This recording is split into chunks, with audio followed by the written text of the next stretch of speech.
네, 비용이 달라지는 이유는 사실 많습니다. 뭐 당연히 다를 수밖에 없죠. 생각해 보면 환자도 다르고 그 시술하는 선생님도 다르니까, 그리고 또 재료도 다르니까, 이렇게 이제 임플란트 비용이 치과마다 다르긴 하지만 그래도 평균적인 비용은 있습니다. 그 건강보험공단에서 책정하고 있는 임플란트 시술 비용이 오늘은 임플란트 가격에 대해서 얘기해 주신다고 하셨는데, 네, 임플란트 비싸잖아요. 임플란트 사실 문의를 많이 받습니다. 제 주변 분들이 점점 나이가 있으신 분들이 계셔서 그런지 임플란트 관련된 문의를 하세요. 그러면서 하는 얘기가, 야, 임플란트 이거 비용이 어떻게 돼? 이런 문의들을 좀 하시거든요. 그래서 이런 문의들을 제가 자주 받다 보니까 한 번쯤 이런 내용들을 정리하면 좋겠다 하는 생각이 좀 들어서 오늘은 임플란트 관련된 시술 비용 혹은 뭐 가격 뭐 이런 것들을 좀 얘기를 나눠볼까 합니다.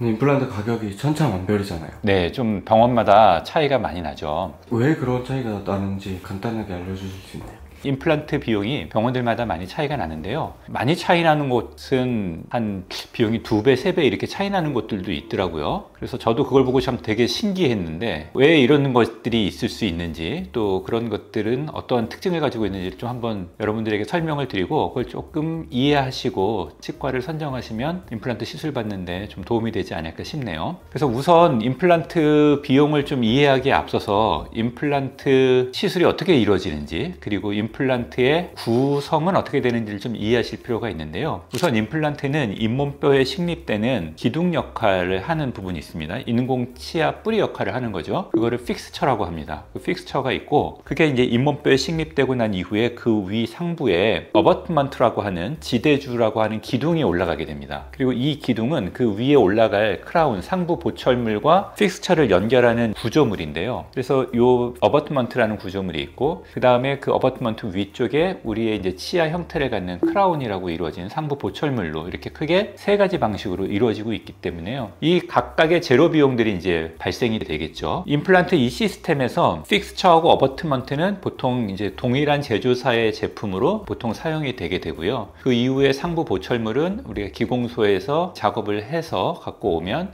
환자의 인접 치아들에 딱 맞춰서 해당 보철물들이 완성됩니다. 이제 이렇게 들어갈 때 각각의 재료들을 뭘 선택하느냐에 따라서 비용이 좀 달라질 수가 있어요. 뭐 예를 들어서 오스템 임플란트를 선택하느냐, 아니면 해외에 있는 어떤 임플란트를 선택하느냐, 국내에 있는 또 다른 임플란트를 선택하느냐에 따라서 이런 비용들이 좀 차이가 날 수가 있습니다. 그게 한 가지가 있고요. 또 그 위에 상부 보철물을 어떤 종류로 하느냐, 이거를 뭐 PFM이라는 크라운으로 할 것이냐, 지르코니아로 할 거냐, 이런 거에 따라 좀 비용이 차이가 날 수가 있고요. 또 임플란트를 식립할 때에는 식립되는 뼈의 골질과 양이 되게 중요하거든요. 그러니까 뼈가 충분히 있는 곳에 임플란트가 식립이 되면 임플란트가 수월하게 자리를 딱 잡고 기능을 잘 할 수 있는데, 뼈가 부족한 곳들은 우리가 이제 골 이식이라고 하는 과정을 또 거쳐야 됩니다. 그래서 이 뼈 이식하는 과정, 골 이식하는 거에 따라서 추가 비용이 또 발생될 수가 있고, 그 범위나 양이 어떻게 되느냐에 따라 좀 비용이 좀 달라질 수가 있습니다. 그리고 또 위에 턱뼈의 어금니 부위에 임플란트를 심을 때는 턱뼈가 아래 턱뼈보다는 좀 골질이 약간 더 부드럽고 말랑말랑하기 때문에 이런 부분들을 좀 특별히 조심하셔야 되는 부분들도 있는데, 특히 그 위 어금니 부위 쪽에 부비동이라고 하는 빈 공간이 있어요. 그래서 그 공간이 많이 내려와 있는 경우에는 임플란트를 식립할 수 있는 잇몸뼈의 높이가 안 나오니까, 그런 경우에는 부비동 쪽으로 뼈 이식을 또 하게 되는 것들이 있습니다. 이걸 상악동 거상술이라고 하는데요. 이런 술식이 추가되느냐 아니냐에 따라서 비용들이 많이 달라지게 되는 거죠. 그러면은 그런 재료들을 어쨌든 환자가 그걸 다 일일이 하나씩, 엄청 지금 말씀해 주신 것도 엄청 복잡한데, 네, 이걸 환자가 하나씩 고를 수가 없잖아요.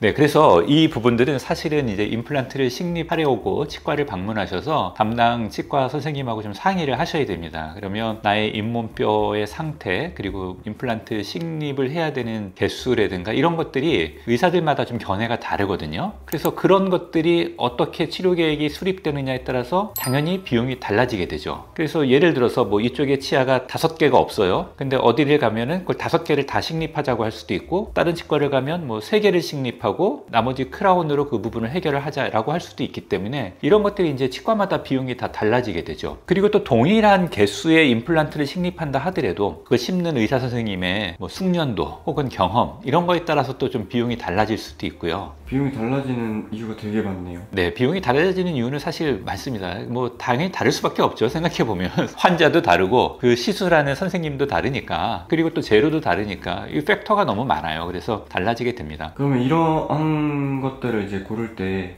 어쨌든 시술하는 선생님하고 상담을 하고 고르시라고 네. 말씀을 해주셨죠. 이렇게 이제 임플란트 비용이 치과마다 다르긴 하지만 그래도 평균적인 비용은 있습니다. 그래서 우리가 가장 쉽게 보면 사실 임플란트 식립은 대부분 비보험, 이걸 비급여 시술이라고 하는데요. 이 비급여 시술은 병원에서 시술 비용을 책정하도록 되어 있습니다. 그래서 병원의 정책이죠. 가격 정책에 따라서 비용이 뭐 달라지게 되는데, 그럼에도 불구하고 전체적인 임플란트 시술 비용의 대략적인 평균 레인지는 있습니다. 그래서 보통 임플란트를 하나 식립했을 때에는 그 건강보험공단에서 책정하고 있는 임플란트 시술 비용이 110만 원에서 120만 원 정도로 이렇게 책정이 되어 있고요. 65세 이상 우리나라 국민의 경우에는 한 사람당 2개까지 임플란트가 보험 적용을 받을 수 있습니다. 건강보험 적용을 받을 수 있는데요. 이때 본인이 부담하게 되는 본인 부담금이 전체 시술 비용의 30% 정도입니다. 그래서 본인 부담금이 한 38만 원 정도, 39만 원 정도 부담하기 때문에 이제 그렇게 역산해서 생각해 본다고 하면 이제 국민건강보험공단에서 책정하고 있는 임플란트 시술 가격은 한 110만 원에서 120만 원 정도라고 보시면 되고요. 이게 일반적인 치과에서 정상적으로 시술받는 비용의 평균치다라고 이렇게 말씀드릴 수 있습니다. 물론 여기다가 아까 말씀드렸던 뭐 상악동 거상술이라든가 골 이식 비용이라든가 이런 것들은 이제 별도로 추가가 될 거고요. 또 상부 보철물을 PFM이 아니라 뭐 지르코니아로 한다 그러면 좀 비용이 좀 더 달라질 수는 있습니다.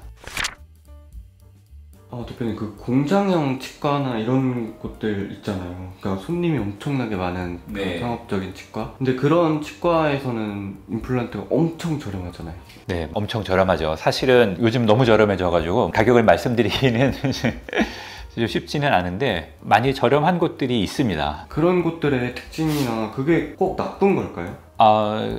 임플란트 비용이 저렴하게끔 하는 그런 대형 치과들이 있어요. 어떻게 보면 이제 약간 공장형 치과라고도 하고 좀 상업성이 강한 치과들이 그런 곳들에 몇 군데 포함되어 있기도 한데, 그게 꼭 이렇게 나쁘다고 말할 수는 없고요. 그게 이제 환자분들의 형편에 맞춰서, 취향에 맞춰서 선택하시면 되지 않을까 생각되는데, 한 가지 좀 고려하셔야 될 것들은 임플란트를 시술하고 나면 하고 나서 이후에 관리되는 부분들이 또 굉장히 중요하거든요. 예를 들어서 막 그렇게 다수의 임플란트를 많이 심었는데 이게 1년도 안 가서 탈이 나면 그게 큰 문제 아니겠습니까? 이랬을 때 이런 것들을 다시 무상으로 AS를 해준다거나 아니면 어떤 보증 프로그램이 있어서 이런 것들을 케어해 줄 수 있는 그런 것이냐 아니냐에 좀 차이가 또 있을 수 있다고 보고 있고요. 그 다음에 또 아무래도 이렇게 비용이 저렴한 곳들은 환자들이 정말 많거든요. 가면 시장처럼 환자들이 많아서 하루에 가서 막 많이 기다리셔야 될 수도 있고, 너무 환자가 많다 보니까 세심한 치료 계획을 수립한다거나 임플란트 시술할 때도 되게 바쁘게 치료가 진행되다 보니까 정말 후라락 하고 끝나는 경우들이 있어요. 그래서 그런 부분들을 좀 조심하신다고 하면 되지 않을까 생각이 되고요. 꼭 비용이 싸다고 꼭 나쁜 건 아니니까, 나는 형편이 어려우니까 보증 기간이라든가 좀 여러 가지 불편한 점들은 좀 견딜 수 있어 라고 생각하신다 그러면 뭐 한번 방문하셔가지고 상담 받아보시는 것도 나쁘진 않겠다는 생각이 듭니다. 다만 한 가지 아셔야 될 거는 비용이 싼 만큼 사실 구조는 박리담의 구조입니다. 그러니까 예를 들어서 임플란트 2개를 심어도 되는 곳인데 3개를 심도록 한다든가, 좀 과잉 진료가 유도될 수 있는 측면들은 있을 수 있다는 거죠. 그리고 또 가면 골이식을 안 해도 되는데 전부 다 해야 된다라고 이렇게 유도를 한다거나, 이런 부분들의 특징들은 일정 부분 생길 수도 있다. 네, 이렇게 말씀드릴 수 있겠네요. 원장님이 네. 주변에서 임플란트 추천한다고 하면은 어떤 치과 가라고 하실 것 같으세요? 어떤 걸 보고? 저는 이제 제 주변에서 임플란트 시술을 받겠다고 하면 일단 너무 공장형 치과 같은 곳들은 좀 피하시라고 말씀을 드리고 싶고요. 그 다음에 사후 관리나 보증을 좀 충분히 해주는 곳, 최소한 3년 이상 보증을 해주는 곳, 아니면 뭐 5년 이상이면 더 좋고요. 이렇게 길게 해줄 수 있는 곳들을 더 추천해주고 싶고, 그리고 아무래도 그 병원이 장기가 좀 업력이 된 곳을 추천하고 싶습니다.